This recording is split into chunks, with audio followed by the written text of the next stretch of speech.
현안 이것도 뜨거운 현안이기 때문에 김창수 전 처장의 의견을 좀 듣고 싶은데요. 뭐가 또 뜨거운 게 또 있어요? 뜨거운 거 많죠. 그래요? 그 중에 하나가 메가시티 서울 이 얘기가 회자가 되고 있는데 네. 이 시작이 김포 문제입니다. 네. 이른바 김골라 김포 골드라인에 시작된 음. 너무 왔다 갔다 하기 힘들다. 김포에서 네. 서울 출근하기 힘들고 퇴근하기 힘들고 특히 이제 음. 출근 시간대는 이게 아시겠지만은 열차가 두량이에요. 네.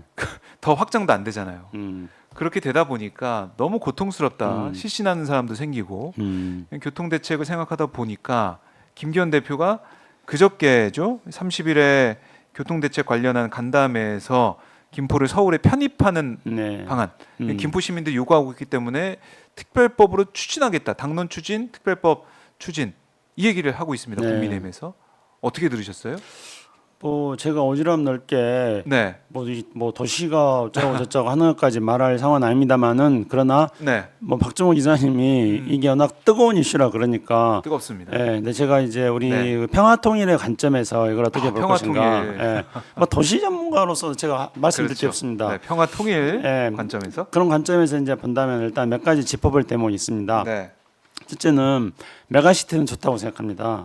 그래서 이제 메가시티. 예, 그러니까 지금 뭐 세계적으로도 그런 메가시티 추세가 있는 거고 우리도 그런 논의들이 있었습니다. 또 심지어 네. 지금 뭐 부울경을 또 메가시티로 하자는 거 뭐 이런 논의가 있지 않습니까? 광주도 마찬가지고 이렇게 그래서 이제 이런 것들을 도시 행정의 문제라는 측면이 아니라 저는 이제 한반도 평화의 차원에서 본다면은 그러니까 지방 자치를 조금 더 고도화시켜서 발전시키는 그런 개념으로 우리가 메가시티를 전국에 광역권으로 해가지고 몇 개를 만든다는 거죠. 네. 그렇게 하면은 이제 우리가 장기적으로 북한을 상대할 때 이제 중앙 정부가 북한하고 상대하게 된다면은 항상 정치 군사적으로 우리가 대결하는 것들이 불가피한 측면이 있을 수 있습니다. 물론 네. 저 같은 사람은 그런 북한에 대해서 우리가 튼튼한 안보를 바탕으로 해서 북한에 대한 대비책을 세우면서 대화 협상을 통해서 우리가 원하는 방향으로 북한을 끌고 오려고 노력합니다만은 네. 중앙정부 차원에서는 또 계속 그 저희 구구 세력들이 막 계속 공격하고 막 이러니까 중앙정부 차원에서 이렇게 하는데 발목 잡힐 한계들이 많이 있는 거죠. 문재인 정부 때 우리가 지켜보지 않았습니까? 네. 종전선언을 가지고도 뭐 이렇게 난리를 치는데요. 그런데 이제 이런 메가시티가 만약에 광역 차원에서 이렇게 형성된다면은 그 중앙정부가 가지고 있는 어떤 군사적인 권한 이런 것들은 메가시티는 가지고 있지 않지만은 그러나 또 그 단위는 크지 않습니까? 네. 그래서 그 단위별로 그러니까 지금의 어떤 그 15개 광역 지자체보다 훨씬 더 큰 단위이기 때문에 훨씬 더 큰 단위가 그 지역의 그 메가시티의 어떤 특성에 맞는 것들을 바탕으로 북한하고 교류하고 협력하면서 그러면서 우리가 전혀 새로운 방식으로 우리가 지금까지 상상하지 못했던 네. 새로운 방식으로 한반도에서 어떤 평화를 정착시키는 그런 것들을 우리가 찾을 수 있다고 생각합니다. 이런 어떤 상상력을 발휘해 볼 수도 있다. 이렇게 이제 하나 생각해 볼 수 있겠고요. 그런데 그렇다 하더라도 지금 현재 김포시를 서울시에 편입시킨다는 게 제가 말씀드렸던 그런 어떤 구상을 바탕으로 해서 하는 건 전혀 아니지 않습니까? 네. 그거는 그냥 정말로 선거를 앞두고 임시 방편으로 하는 거기 때문에 이런 것들을 하려면은 그야말로 장기적 국가 발전 계획을 세워야죠. 국도 관리 계획을 세워야죠. 전국적인 어떤 균형 발전 계획을 세워야죠.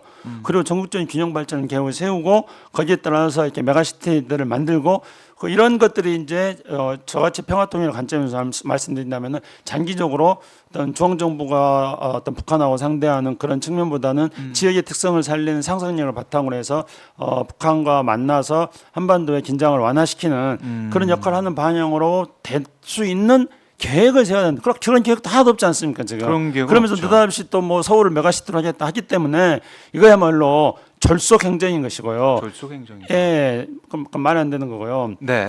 그리고 이제 두 번째로는 또 마찬가지로 또 남북 관계라는 측면에서 한번 한반도 평화의 관점에서 한번 살펴볼 필요가 있습니다. 지금 그렇지 않아도 지금 수도권 그러니까 지금 현재 비무장지대에서 서울이 60km밖에 떨어져 있지 않습니다. 가깝습니다. 예, 아주 가까운데 지금 무슨 뭐 하마스가 그 이스라엘 공격하는 거 보고 뭐 우리도 무슨 뭐 9.19 군사합의 파기해야 된다 이런 정신 나간 소리들을 하는 사람들 있지 않았습니까? 근데 9.19 군사합의를 파기하면은요 공중에서 휙 날아와 버려요. 서울까지 60km밖에 안 돼요. 그렇기 때문에 지금 이제 중요한 거는 네. 어떻게 하면은 한반도 그 남북 관계에서 이렇게 9.19 군사합의를 유지하면서 북한이 공중과 육지에서 기습적으로 공격할 수 있는 것들을 막는 안전장치를 갖출 것인가. 네. 그리고 지금 현재가 부족하다 한다면은 이것들을 어떻게 더 보완하고 더 강화시켜 나갈 것인가 이런 것들을 생각해야 되고요. 그리고 아울러서 이제 그 경기 북부 지역, 경기도만 하더라도 이제 경기 북부 지역에 접경 지역이기 때문에 경기 북부 지역의 주민들 그리고 강원도 북부 지역 해가지고 넓게 잡으면은 이 접경 지역의 주민들이 약 320만 정도가 지금 살고 있습니다. 네. 이 320만 항상 군사적 긴장 속에서 불안하게 살고 있고 그러다 보니까 저개발 상태가 계속 유지되고 있고 인구는 밖으로 빠져나가가지고 인구의 고령화는 다른 지역보다도 더 급속하게 되고 있습니다. 그러면은 이런 어떤 접경 지역 320만 주민들의 안전과 생존을 어떻게 마련할 것인가 이런 것들이 당연히 더 적극적이고 우선적으로 오히려 더. 당연히요 더 우선적으로 해결을 해야 되는데 그런 걸 해결하지 않고 수도권 서울만 이렇게 몸뚱아리를 계속 키운다 그래가지고 이게 과연 제대로 된 우리 그 국토 발전 계획이 되겠는가 하는 겁니다.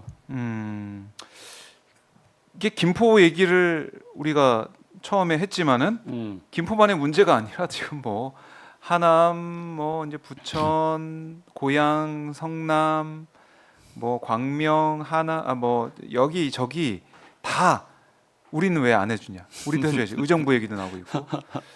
그래서 이 자체가 정말 끝도 없이 계속해서 얘기가 나올 수밖에 없다. 그러니까 절소이기 때문에 그런 거죠. 저기 뭐 오늘 국힘당 사람들 이야기를 들어보니까요. 네. 그 말은 또 굉장히 그 말도 안 되는 이야기를 또 그럴싸하게 했더라고요. 그러니까 행정권과 생활권을 지켜야 된다. 그러니까 김포에 거주하시는 우리 김포 시민들이 네. 행정적으로는 서울과 다른 김포시지만은 생활은 서울과 하고 있다. 그래서 행정권과 생활권을 일치해야 된다. 이런 네. 또 말도 안 되는 이야기를 또 그럴싸하게 포장했습니다. 그러면 저 어디 사는 줄 아세요? 모릅니다. 네. 저 그냥 지하철 한 코스예요. 서울에서 경기도에 살고 있습니다. 고양시 살고 있습니다.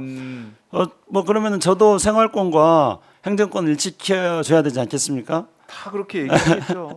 그러면은 다. 다 합쳐야죠, 다. 네. 누가 그래서 자조적으로 이렇게 하더라고. 아예 그냥 대한민국을 서울 민국을 하자. 다 서울 내버리자 그냥. 그러면 이제 서울민국. 예. 제주도는 안 될 거 쉽지 않을 거. 그러면 또 제주도가 또 이제 우리는 또 뭐냐 이러지 않겠습니까?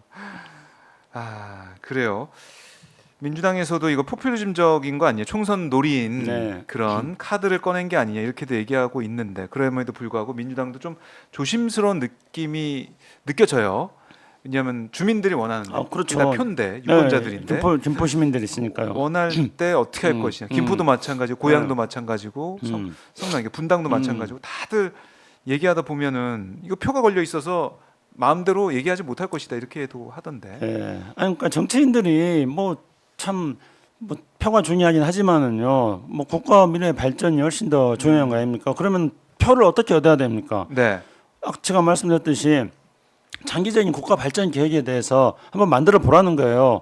그래서 정말로 전국을 어떤 그 광역 메가시티 같이 수도권의 메가시티 하고 네. 그다음에 그 부산도 하고 전남도 하고 중부 지역도 하고 강원 지역 해서 전국을 뭐 5개 메가 지역으로 묶는다거나 그래서 우리 지금 현재 행정구역 체계가 계속 변화하고 있습니다만은 이 행정구역 체계가 기본적으로 일제 강점기 때 만들어졌던 행정구역 체계에서 크게 바뀌 그 골격은 유지되는 거 아니겠습니까? 네. 그렇기 때문에 지금 우리 어떤 지방 분권화라든가 지역 균형 발전이라든가 이런 노무현 대통령부터 계속 이야기를 해서 수도권 중심을 어떻게 하면은 분산시킬 것인가 이런 이야기를 했는데 수도권 중심으로 인해서 지금 생기는 얼마나 많은 우리의 어떤 그 피해들이 많이 있습니까? 그렇기 네. 때문에 계획을 세운다면은 정말로 이렇게 장기적인 국토 발전 계획에 따라서 고양 시티를 어떻게 할 것인가 하고 메가시티를 어떻게 만들 것인가 하고 그거를 가지고 또 네. 분단 상황 속에서 북한하고 관계는 어떻게 설정할 것인가 이런 것까지 다 고려한 국가 종합 균형 발전. 발전, 국가 균형 발전, 장기 국가 균형 발전 계획을 세우고 이에 따라서 그러면은 서울에는 뭐 어디 뭐 인천 인천 아니죠. 서울에는 뭐 고양 뭐 김포 뭐 의정부 뭐 또 어디가 있습니까?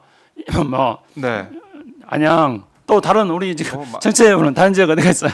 아니, 뭐 서울하고 거의 붙어 있으면 다 그런 거죠. 그렇죠. 그렇게 하고 그리고 또 다른 지역 만들고 이런 것들 해야지. 그냥 느닷없이 그냥 김포를 서울시에 편식했다. 이런 게 바로 이제 졸속행정이라는 거예요. 졸속행정. 졸속행정 이게 어떻게 보면은 그래요. 총선에 국민의힘에 과연 플러스만 될까 이런 생각 들더라고요. 그렇죠. 당장 서울에 있는 뭐 도봉갑이나 네. 뭐 중랑구나 이런데 네. 서울 이제 이른바 약간 강남에서 좀 멀리 떨어져 있는 네. 동북 지역이나 이런 데에는 아니 우리가 소외가 돼 있는데 우리부터 그렇죠. 챙겨야 되는 게 아니냐 이런 얘기가 당장 나오더라고요. 그래서 서울 민심은 또 어떻게 될 것이냐. 왜냐하면 서울이 이제 가지고 있는 역량을 서울 김포가 된다면 거기도 네. 그때 투여를 해야 되는 네. 사안이기 때문에 서울 시민의 또 생각은 어떨 것이냐. 그럼 서울 지역 선거, 지역구 선거에서 국민의힘이 또 불리한 거 아니냐. 뭐 여러 가지 해석과 전망이 나오고 있기 때문에 이게 앞으로 어떻게 풀려갈지 모르겠지만 그래도 한 가지 분명한 건 총선 앞두고 좀 크게 판을 흔들 수 있는 카드는 지금 나온 것 같다. 이런 생각은 들어요. 어떻게 판이 흔들지 모르겠지만 제가 선거 전문가가 아니기 때문에 네. 이 부분에 대해서 더 길게 말씀드리지 않겠습니다. 근데 그냥 국민 한 사람으로서 국민 한 사람으로서 유권자로서 오랫동안 투표를 해온 사람 네, 입장에서 그렇게 가면 폭망할 것 같아요. 아, 그래요? 그래요. 그렇게 예상을 해주셨는데 내년 4월에 맞는지 한번 봐야 될 것 같은데. 이렇게 간다는 조건입니다. 이렇게 간단한 가면은 조건으로. 전혀 이제 공감대가 없는 이런 카드. 김포 시민들은 좋아할지 모르겠지만은 네. 과연 전체적인 판세는 또 어떻게 될 것이냐. 수도권 선거 어렵다는데 국민의힘이 더 어려워지는 게 아니냐. 그러니까요. 폭망할 수도 있다. 김포 시민들도 저는 김포 시민들의 그 속뜻에 대해서 공감되는 부분들 많이 있습니다. 그러니까 네. 일단 뭐 김포 시민들은 당연히 김포 시민의 입장에서 그 생활권과 행정권을 지키는 것들에 대한 요구를 하겠죠. 당연히. 네. 근데 이제 지금 수도권 서울 주변에 많은 그 지역들에서 많은 그 도시들에서 그럼 우리는 뭐냐 이렇게 계속 문제제기 되고 있으면은 네. 그러면 이제 김포 시민들도 저는 생각할 거라고 봅니다. 김포 시민들 그러면 야 우리만 이렇게 해서는 되는 게 아니겠구나. 네. 김포시가 정말로 그 생활권과 행정권 일치되려면은 다른 지역들이 제기하는 것도 해소돼야지 그게 가능하겠구나. 그렇네요. 그렇게 되면은 야 저기 김창수 이야기했던 그런 중기 장기 국도 발전 계획을 세워가지고 네. 그 차원에서 하는 게 김포시가 지금 도시권 그 생활권과 행정권을 해결하는 훨씬 도움이 되겠구나. 이렇게 저는 지금이야 문제가 막 불거져 가지고 시끄럽지만은 조금 지나서 사회적인 어떤 그 여러 가지 여론들을 수렴해 본다면은 네. 김포 시민들도 당연히 저는 합리적인 그런 결론을 내리게 될 거라고 생각합니다. 그러게요. 그러니까 이게 서울시 김포구가 된다고 하더라도 네. 뭐 흔히 말해 학군이라든지 네. 인프라라든지 이게 뭐 단시간에 해결되는 상황도 아니고 네. 계속 서울로 출퇴근을 해야 되는데 오히려 5호선 지하철 5호선 연장이 늦어지는 게 아니냐 이런 지적도 나오고 있더라고요. 이렇게 서울로 가게 되면 그러니까 김포 시민도 아마 계속 이 상황을 보면서 판단을 할 거다. 어떤 게 김포 발전에 더 좋은지 생각할 거라는 거고 블루문님이 이런 댓글도 주셨네요. 강남을 경기도에 편입시키고 서울을 사대문 안으로 주셔라. 이런 의견도 주고 계십니다. 그만큼 이 서울을 키워가는 이런 뭐 어떻게 보면 방향성, 메가시티 서울 여기에 대한 문제점 이런 것들 지적을 해주신 것 같은데요. 이 사안은 아마 저희가 계속해서 총선 전까지 계속 다룰 그런 주제 같고 그러다 보니까 저한테 물어보지 말고 도시 알겠습니다. 전문가 모셔가지고 네. 코로나 같이 토론하세요. 알겠습니다. 그렇게 저희가 또 네. 오늘 또 시민의 한 사람으로서 그렇죠. 통일의 관점에서 그렇죠. 또 들어볼 수 있으니까 맞아요. 남북관계 다양한. 관점, 한반도 평화의 관점에서는 제가 말씀드릴 수 있는 거죠. 네.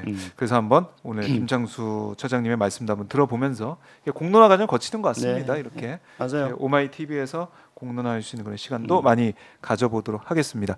자, 오늘 수요일 오후 늦게 이제 시작해가지고 네. 마무리했는데요. 끝으로 못다하신 말씀, 하고 싶은 말씀. 사실은 저는 네. 이제 제일 제가 최근에 지금 신경을 쓰고 있는 건 네네. 팔레스타인과 우크라이나에서 민간인이 희생되는 겁니다. 그래서 저는 이런 일들이 다시는 지구상에 있어서는 안 되고 예. 그리고 그거를 한반도에 저는 적용시켜서 음. 한반도에서 이런 일이 있다면 한반도가 정말로 생지옥이 되는 거 아닙니까? 한반도에서 이런 일은 무조건 막아야겠다. 그래서 우리가 추구해왔던 이 평화의 가치가 얼마나 소중한지 지금 팔레스타인의 많은 그 민간인 피해를 보면서 느끼고 있다는 그런 것들이 또 한편으로 안타깝습니다. 그래서 우리가 이제 국가적으로 본다면은 역시 지금 또 뭐 미중 관계에서도 지금 지금 저희 샌프란시스코에서 열리는 에이펙 정상회담에서 저기 시진핑 중국 주석이 막 가느냐 마느냐 가지고 지금 미중 사이 신경전을 벌이고 있거든요. 네. 이들도 다 자기의 국가 이익을 가지고 이렇게 지금 막 엄청 신경전을 벌이고 있는 겁니다. 그렇죠. 그래서 저는 대한민국의 국가 이익을 가지고 우리 국민들의 어떤 생명과 생존과 안전을 보장하고 예. 그러기 위한 우리의 어떤 국가 전략, 우리의 어떤 외교 방향, 한반도 정책은 뭐가 돼야 되느냐 이런 것들을 지금 그 팔레스타인 문제를 보면서도 또 중국과 그 미국 사이에 지금 서로 밀고 당기는 것들을 보면서도 그런 생각을 많이 지금 하고 있습니다. 그래서 결론은 뭐냐면요. 대한민국 대통령은 당파를 떠나가지고 이 상황에서 우리 국민들의 생존과 안녕과 번영을 위한 길이 뭔지 대한민국이 이 지정학적 충돌 속에서 우리 국가가 나아가야 될 것이 뭔지 우리 대통령이 좀 더 깊이 생각해야 된다. 뭐 지금 대통령이 안 되면 하는 수 없고요. 다시는 이런 생각 못하는 대통령 뽑으면 안 된다. 저는 그런 생각합니다. 네, 우리 국민들이 뼈저리게 느끼는 교훈이 네. 있을 것이다 이런 생각도 드네요. 알겠습니다. 오늘 네. 선생님 말씀 잘 들었고요. 다음 주에도 건강한 모습으로 뵙겠습니다. 네, 고맙습니다. 감사합니다. 네.